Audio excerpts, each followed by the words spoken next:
Ratio analysis. A way to avoid the problems associated with comparing companies of two different sizes is to use financial ratios. Such financial ratios are ways of comparing the relationship between two or more financial items. It is important to note that many analysts calculate and title ratios differently, so if you are using ratios to analyze a statement, it is important to document how each ratio is calculated, and if you are comparing your ratios to someone else's, it is important to know how their ratios were calculated. When calculating ratios, several questions should be asked. How was the ratio calculated? What is the intended purpose of the financial ratio? What is the unit that the ratio is measuring? What is a high or low value telling us? How can these values be misleading?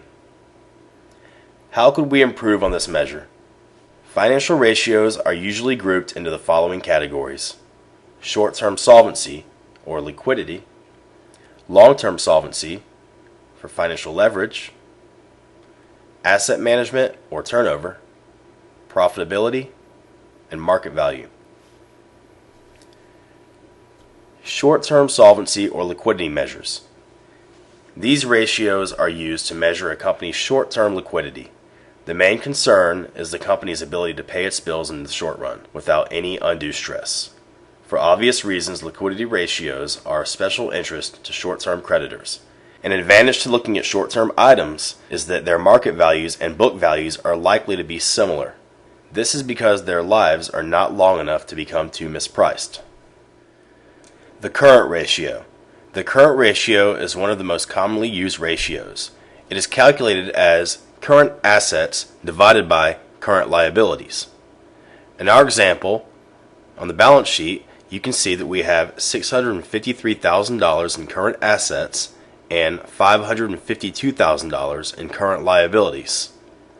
Since current assets and current liabilities are converted to cash over the next 12 months, the current ratio is a measure of short-term solvency. It is measured in either times or in dollars.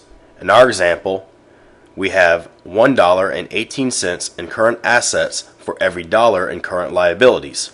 Or we could also say that we have 1.18 times as many current assets as we have in current liabilities.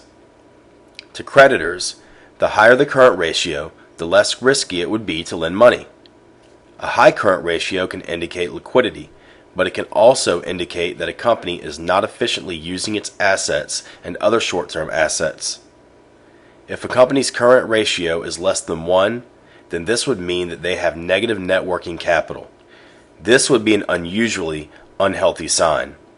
The current ratio can be affected by many different types of transactions. Suppose a company took out a long-term loan. Its cash would go up and its long-term liabilities would go up. Its current liabilities would not be affected, and therefore its current ratio would increase. If a company has unused borrowing potential, then a low current ratio may not always be all that bad.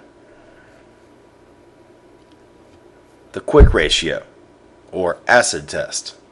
The quick ratio is similar to the current ratio, except it excludes inventory. This is because inventory is not as liquid as other items such as cash.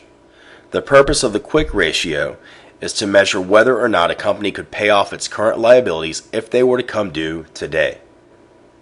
The quick ratio is calculated as current assets minus inventory over current liabilities. The cash ratio.